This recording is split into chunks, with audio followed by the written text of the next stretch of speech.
अगर आपकी बोली मीठी है तो इससे अजनबी भी दोस्त बन सकते हैं और अगर कड़वी है तो अपने भी दुश्मन बन सकते हैं। एक बार की बात है, एक व्यक्ति की जो पत्नी होती है वो मायके चली जाती है। अब जब उसकी पत्नी मायके चली जाती है तो उस व्यक्ति को रोटी बनाना होता है, तो वो सोचता है कि क्यों नहीं अपने पड़ोसी का हेल्प लिया जाए।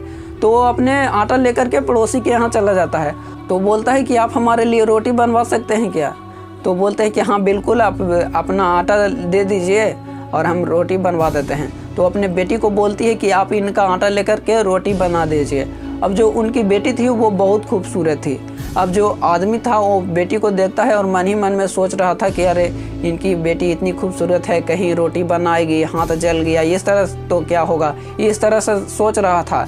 अब इस तरह से जब सोच रहा था तो वो व्यक्ति को बोल देता है कि जो इतनी खूबसूरत आपकी बेटी है, अगर आप रोटी बनवा रहे हैं, कहीं अगर इसकी हाथ जल गई तो इसकी सुंदरता नष्ट हो जाएगी, तो इससे कि आपको शादी ब्याह में भी रुकावट हो सकता है। और जब वो व्यक्ति अपने पहले पड़ोसी को ऐसा बोल देता है तो उनके पड़ोसी उससे काफ़ी ज़्यादा दुखी हो जाते हैं। तो वो उसे बोलते हैं कि अपना आटा ले लीजिए और जाइए कहीं से और से रोटी बना लीजिए, और इस तरह करके उसे लौटा देते हैं। फिर वो व्यक्ति दूसरे पड़ोसी के पास जाता है। अब जो वह दूसरे पड़ोसी जो था, वहाँ पे एक बैठक का बहुत बड़ा काम चल रहा था। वहाँ पे हीरे मोती सारा कुछ निकाल कर रखा हुआ था, पैसा वैसा सारा कुछ निकाल कर रखा हुआ था। तो वहाँ भी पर रोटी बनवाने के लिए बोलता है, तो वहाँ भी लेकर जाता है कि हाँ हम रोटी बना देते हैं, ठीक है। और फिर वो भी मन में इस तरह से नेगेटिव सोच रहा था कि कहीं को अगर इसके पैसे या फिर चोरी हो गया रात को तो क्या होगा।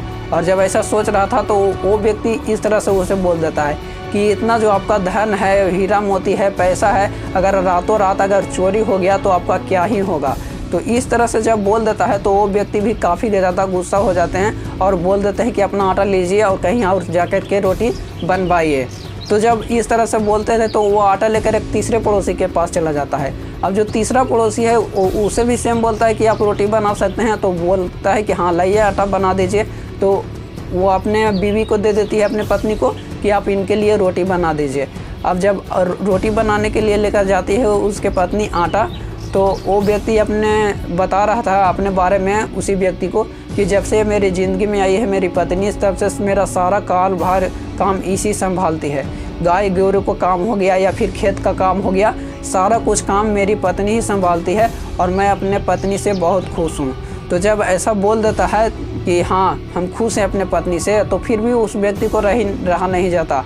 वो व्यक्ति उसे भी बोल देता है कि इतनी खूबसूरत खुश हैं आप अपने बीवी से, जब कल को कहीं आपकी बीवी अगर नहीं रही तो आपका क्या होगा।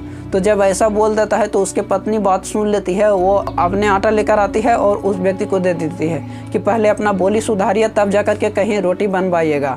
तो अब उस व्यक्ति को समझ में आ जाता है कि हाँ हमको इस तरह से नहीं बोलना चाहिए जी, इस तरह से बोल लेते हैं तभी सब ऐसा जवाब दिए हैं। तो जो अगर सही से बोलते हैं तो शायद रोटी बन जाता।